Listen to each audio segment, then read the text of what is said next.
Di sebuah desa terpencil yang mulai dikenal berkat pemandangan alamnya yang indah, hiduplah seorang dukun bernama Pak Darsa. Pak Darsa dikenal memiliki kemampuan unik, membuat ramuan pelet yang katanya bisa membuat siapa saja jatuh cinta dalam hitungan hari. Walaupun zaman sudah modern, jasa Pak Darsa masih banyak dicari, terutama oleh orang-orang yang patah hati. Suatu hari, seorang selebgram terkenal bernama Alana datang ke desa itu untuk membuat konten liburan. Dengan jutaan pengikut di media sosial, Alana dikenal karena wajah cantiknya dan gaya hidup mewahnya. Namun, di balik layar hatinya tengah rapuh. Baru saja putus dari seorang aktor terkenal, Alana merasa kesepian dan kehilangan. Ketika Alana sedang mengambil foto di hutan desa, seorang penduduk lokal mendekatinya dan berkata, "Kalau kamu ingin memikat seseorang, datanglah ke Pak Darsa. Dia bisa membantu." Awalnya Alana menganggap itu hanya candaan. Namun, rasa penasaran menguasainya. Ia memutuskan untuk mengunjungi gubuk sederhana Pak Darsa di tengah desa. Pak Darsa dengan mata tajam dan suara berat menyambut Alana. "Apa yang kau cari, anak muda?" tanyanya. Alana tersenyum kikuk. "Saya hanya penasaran. Benarkah Anda bisa membuat seseorang jatuh cinta?" Pak Darsa tertawa kecil. "Bukan aku yang membuatnya jatuh cinta, tapi ramuan dan energi yang kau bawa sendiri.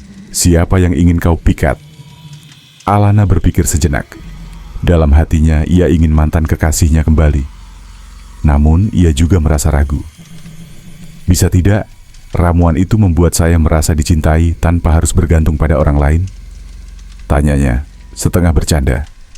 Pak Darsa tersenyum penuh arti. "Ramuan tidak bisa mengubah hati yang rapuh, namun aku bisa memberimu pelajaran yang lebih berharga." Pak Darsa memberikan Alana sebuah ramuan dalam botol kecil. "Ini bukan untuk orang lain, melainkan untuk dirimu sendiri. Minumlah ini, dan kau akan menemukan jawaban atas keresahanmu." Alana meminum ramuan itu keesokan harinya, merasa penasaran sekaligus sedikit takut. Ajaibnya, efeknya bukan seperti yang ia bayangkan. Tidak ada cinta instan, tidak ada mantan kekasih yang tiba-tiba menelepon. Namun, Alana merasa lebih percaya diri dan mulai melihat keindahan dalam dirinya yang selama ini ia abaikan. Ia kembali ke kota dengan perspektif baru. Alih-alih membuat konten tentang kesempurnaan hidup, ia mulai berbagi cerita tentang perjalanan emosionalnya, tentang bagaimana cinta sejati dimulai dari mencintai diri sendiri. Pak Darsa menjadi terkenal setelah cerita Alana viral. Namun ia tetap hidup sederhana di desanya, sesekali tersenyum membaca komentar para pengikut Alana. Karena di balik layar, ia tahu bahwa ramuan terbaik bukanlah sihir, melainkan keyakinan yang tumbuh dalam hati seseorang. Alana merasa hidupnya berubah, tetapi rasa penasaran terhadap ramuan itu tetap ada.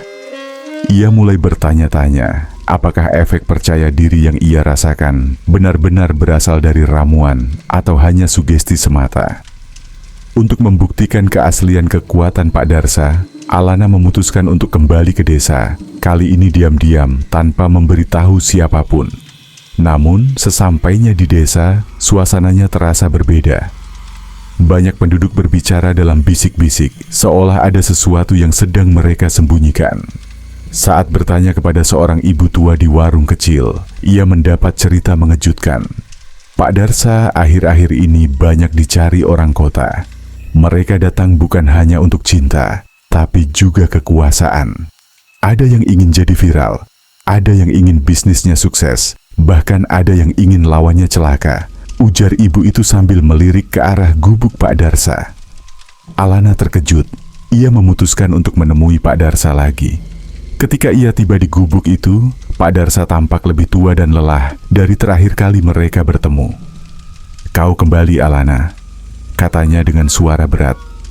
"Apa kau masih mencari jawaban?" "Bukan jawaban, Pak," kata Alana, "tapi kebenaran. Apa yang sebenarnya Anda lakukan di sini? Benarkah Anda membantu orang atau justru memanipulasi mereka dengan harapan palsu?" Pak Darsa tersenyum tipis. "Kebenaran itu relatif, anak muda. Mereka yang datang padaku membawa keinginan, dan aku hanya menunjukkan jalan. Tapi bukan aku yang menentukan hasilnya. Itu tergantung pada niat mereka. Namun pembicaraan mereka terpotong ketika seorang pria berpakaian rapi tiba-tiba masuk ke gubuk. Wajahnya tegang dan ia membawa segepok uang dalam tas. "Pak Darsa, saya butuh ramuan untuk memenangkan pemilu, apapun harganya." Pak Darsa tampak gusar. "Ramuan bukan untuk kekuasaan, Tuan. Aku tidak akan memberimu apa yang kau cari," katanya dengan nada tegas. Pria itu marah. "Kalau begitu, aku akan memastikan kau menyesal." Ia membanting pintu gubuk dan pergi. Alana merasa ada yang tidak beres. Ketika malam tiba, ia mendengar suara gaduh di luar. Gubuk Pak Darsa terbakar. Penduduk desa berlarian, mencoba memadamkan api, tetapi kobaran itu terlalu besar. Alana membantu sebisanya, dan akhirnya mereka berhasil menyelamatkan Pak Darsa. Namun, sesuatu yang aneh terjadi. Di tengah kepulan asap, Pak Darsa berdiri tegak, mengangkat tangannya, dan mulai melantunkan mantra dalam bahasa kuno. Tiba-tiba, api padam seketika, meninggalkan jejak hitam di tanah. Penduduk desa terdiam, memandang Pak Darsa dengan rasa kagum sekaligus takut. Alana, yang berdiri paling dekat, bertanya dengan suara gemetar, "Apa yang baru saja terjadi, Pak?" Pak Darsa menatapnya tajam. "Malam ini adalah peringatan, Alana. Kekuatanku bukan untuk permainan manusia serakah. Namun ketika seseorang mencoba menghancurkanku, aku harus menunjukkan bahwa tidak semua yang tersembunyi itu lemah." Keesokan harinya, pria yang meminta ramuan untuk pemilu ditemukan pingsan di tengah hutan dengan tubuh lemah dan bicara ngelantur seolah dihantui sesuatu. Penduduk percaya itu adalah balasan dari Pak Darsa. Alana memutuskan untuk pergi dari desa itu dengan rasa hormat yang mendalam pada Pak Darsa. Namun sebelum ia pergi, Pak Darsa memberinya satu pesan terakhir. "Cinta, kekuasaan, dan keberuntungan, semua itu ada dalam dirimu sendiri. Jangan pernah bergantung pada kekuatan orang lain, karena kau tidak tahu harga yang harus dibayar." Alana menyimpan kata-kata itu dalam hati. Ketika ia kembali ke kota, ia melanjutkan hidupnya. Tetapi kini ia lebih berhati-hati terhadap apa yang ia inginkan. Sejak saat itu, ia menjadi sosok yang lebih bijak, membuktikan pada dunia bahwa pesona sejati tidak berasal dari sihir, melainkan dari hati yang tulus. Namun, jauh di sudut desa itu, Pak Darsa masih hidup, menjaga rahasia kekuatannya. Karena meski banyak yang meremehkan, ia tahu satu hal, kekuatan sejati hanya datang kepada mereka yang layak menerimanya. Setelah kejadian kebakaran itu, Alana merasa ada sesuatu yang belum selesai. Meski ia sudah kembali ke kota, pikirannya terus melayang pada Pak Darsa. Ada sesuatu yang memikat dari dukun tua itu, bukan hanya misterinya, tetapi juga tatapan tajamnya yang seolah tahu lebih banyak dari yang ia ucapkan. Suatu malam, saat Alana sedang scroll media sosial, ia menemukan dirinya membuka folder foto dari perjalanan ke desa itu. Foto gubuk Pak Darsa, hutan di sekitarnya, dan tatapan dingin dukun itu kembali memanggil ingatannya. "Apa aku harus kembali lagi?" pikir Alana. Beberapa hari kemudian, tanpa banyak rencana, Alana memutuskan kembali ke desa. Ketika ia tiba di gubuk Pak Darsa, lelaki tua itu sudah menunggunya di depan pintu, seolah tahu ia akan datang. "Alana, kau kembali," katanya dengan senyum tipis. Matanya menyipit seolah menahan tawa kecil. "Apa yang membawamu kemari kali ini? Cinta atau sekadar penasaran lagi?" Alana tersenyum canggung. "Mungkin keduanya," jawabnya setengah bercanda. "Tapi kali ini aku ingin tahu lebih banyak tentang dirimu, Pak Darsa. Siapa sebenarnya kau?" Pak Darsa tertawa kecil, tetapi tawa itu terdengar sedikit genit. Aku hanyalah lelaki tua yang menghabiskan waktu dengan tanaman dan mantra. Tapi kalau kau ingin tahu lebih banyak, aku harus memperingatkanmu. Semakin kau tahu, semakin sulit untuk pergi." Alana mengangkat alis. Itu terdengar seperti tantangan. Bukan tantangan, jawab Pak Darsa sambil menatap dalam ke matanya, melainkan peringatan. Malam itu Alana duduk di gubuk Pak Darsa. Mereka berbicara panjang lebar, bukan tentang ramuan atau mantra, tetapi tentang kehidupan, cinta, dan kehilangan. Pak Darsa mulai membuka diri, menceritakan masa mudanya. Ia pernah menjadi seorang pria yang penuh ambisi, seorang yang mencintai perempuan dengan sepenuh hati, tetapi kehilangan semuanya karena kesalahan besar. "Aku dulu seperti api," katanya sambil menatap lilin di meja. Panas, berani, tetapi mudah padam oleh angin yang lebih kuat. Hingga aku belajar untuk menjadi seperti tanah, diam, tetapi menopang segalanya. Ada sesuatu dalam caranya bicara yang membuat Alana terpesona. Ia tidak lagi melihat Pak Darsa sebagai dukun tua misterius, tetapi sebagai pria dengan masa lalu yang penuh cerita. Malam itu, ketika percakapan mereka mulai menjurus lebih pribadi, Pak Darsa mendekat sedikit. "Kau tahu, Alana," katanya dengan suara lembut, "kau memiliki energi yang berbeda. Tidak seperti orang-orang lain yang datang ke sini. Kau tidak hanya mencari jawaban, tetapi juga mencari seseorang yang bisa melihatmu apa adanya." Alana tersentak, merasa pipinya memanas. "Mungkin aku hanya tertarik pada misteri," balasnya, mencoba mengalihkan perhatian dari ketegangan yang tiba-tiba muncul di antara mereka. Namun Pak Darsa tersenyum. "Misteri itu seperti api, Alana. Berbahaya kalau kau terlalu dekat, tetapi memikat untuk dilihat dari jauh." Ketegangan itu bertahan hingga Alana memutuskan untuk pergi tidur. Namun sebelum ia masuk ke kamarnya di penginapan, Pak Darsa menahannya sebentar. Ia menggenggam tangan Alana. Jemarinya kasar namun hangat. "Kalau kau ingin tahu lebih banyak tentangku, datanglah ke hutan besok pagi. Ada sesuatu yang ingin kutunjukkan." Alana terdiam, merasakan detak jantungnya berpacu. "Baik," katanya pelan, sebelum melepaskan genggaman itu. Keesokan paginya, Alana menemui Pak Darsa di tepi hutan. Di sana, di tengah kabut pagi, ia menemukan sisi lain dari dukun itu. Di tempat tersembunyi, Pak Darsa menunjukkan taman rahasia yang dipenuhi bunga-bunga langka, wangi harum yang tidak pernah ia cium sebelumnya, dan sebuah kolam kecil yang airnya jernih seperti kaca. "Sini," kata Pak Darsa sambil mengulurkan tangan. Alana meraihnya, dan tanpa sadar ia merasa ada koneksi yang lebih dari sekadar rasa penasaran. Namun di tengah momen itu, Alana merasakan sesuatu yang aneh. Apakah ini hanya karisma alami Pak Darsa? Atau apakah ini pelet yang perlahan bekerja? Hari-hari berlalu sejak Alana kembali ke desa, dan hubungan antara dirinya dan Pak Darsa semakin intens.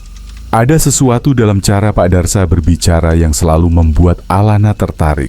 Campuran antara kebijaksanaan, karisma, dan entah bagaimana, sebuah aura misterius yang tak dapat ia tolak. Suatu malam di bawah sinar bulan purnama, Pak Darsa mengundang Alana ke taman rahasianya yang sebelumnya ia tunjukkan. Di sana, ia telah menyiapkan meja kecil dengan lilin-lilin menyala, seakan suasananya sudah dirancang untuk sesuatu yang istimewa. Alana, yang mengenakan gaun sederhana yang ia bawa dari kota, duduk dengan perasaan campur aduk. Ia merasa ada sesuatu yang besar akan terjadi. "Alana," kata Pak Darsa, memecah keheningan. "Kau tahu, sejak pertama kali kau datang ke sini, aku merasakan sesuatu yang berbeda." Alana tersenyum gugup. "Apa itu?"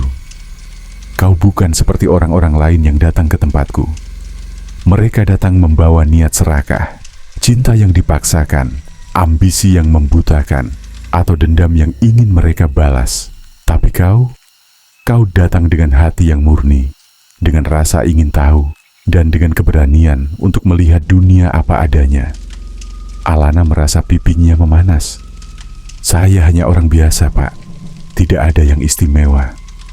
Pak Darsa tertawa kecil, lalu mengulurkan tangan, menggenggam jemari Alana dengan lembut. Kau lebih dari itu, Alana. Kau membawa cahaya yang bahkan aku, seorang dukun tua, tidak bisa abaikan. Dan aku merasa kau seharusnya ada di sini bersamaku. Mata Alana membulat. Apa maksud Anda? Pak Darsa menatap dalam ke matanya, kemudian berkata dengan suara yang lembut namun penuh keyakinan. Alana, maukah kau menikah denganku? Suasana tiba-tiba hening. Angin malam berhembus lembut, membuat lilin di meja berkedip-kedip. Alana merasa seluruh tubuhnya menegang. Ini adalah sesuatu yang tak pernah ia duga. Menikah? Ulang Alana mencoba memastikan ia tidak salah dengar. Pak Darsa mengangguk. Ya, aku tahu ini mungkin terdengar gila bagimu. Aku jauh lebih tua, dan aku sadar kita berasal dari dua dunia yang berbeda. Tapi aku percaya, cinta tidak peduli dengan semua itu. Kau dan aku, kita bisa melengkapi satu sama lain. Aku akan melindungimu, memberimu kehidupan yang penuh makna, dan bersama-sama kita bisa menciptakan sesuatu yang indah. Alana terdiam, mencoba memproses semua yang baru saja ia dengar. Sebagian dari dirinya merasa tersanjung. Pak Darsa adalah pria dengan daya tarik luar biasa. Seseorang yang mampu membaca jiwa orang lain dan memahami mereka lebih baik daripada siapapun.